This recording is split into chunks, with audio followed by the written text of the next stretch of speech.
But talking about managers, there was one that, you know, it was a big story that you didn't really get on with, and that was Dick Advocaat. Is it all right if you give us a little bit of insight as to why this was, why there wasn't that perfect bond there with the manager? Well, originally it was not that way. I mean, we got on very well the first 2 seasons. Don't get me wrong. He made me captain of Rangers, and that's something that I will always thank him. But saying that, after the first 2 seasons, when basically we couldn't really win like we used to do in the first 2 seasons, his attitude was a bit more different from the beginning. And Lorenzo has been always a guy who in the dressing room tried to do his best to make people work together. Even probably using a rough mode or louder voice. But that is all a part of my character.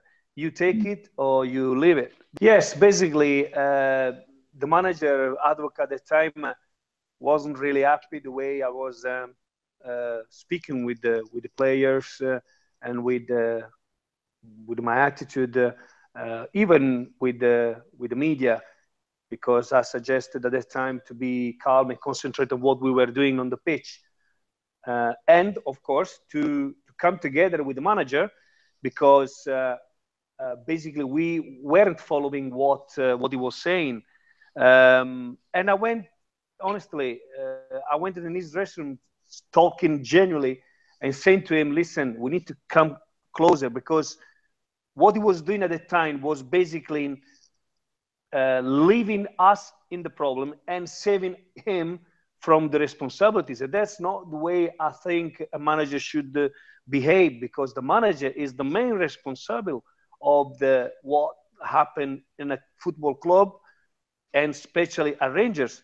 So he didn't understand. He didn't want really to understand probably what I said at the time. And he said, well, I don't like the way you are the captain because the press is jumping on you. I said, I don't care about what the pressing is doing.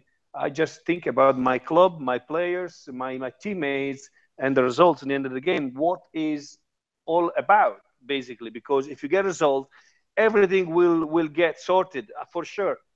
So he said, well, I'm thinking to change captaincy on this club. And I said, well, that is another reason why basically you want to save just your ass. That's what I said to him right away. And I said, this is the armband, bye-bye. And that's it. Basically, I started to play as I always did, because I really didn't needed an armband to be a leader on the pitch. I always been a leader, and not because one day you stand up, you wake up in the morning, and you say, I'm a leader. No, because your teammates, they see you, they treat you, they consider you as like a leader. And that's the answer that I always had all over my career. So, and to be fair, even not in career, but just in my normal life, with people that I go on in normal life, they always trust me in whatever we do as a group of people. And that's means a lot to me. And it's been like that since I was younger, very younger, even in the school. So that's my character.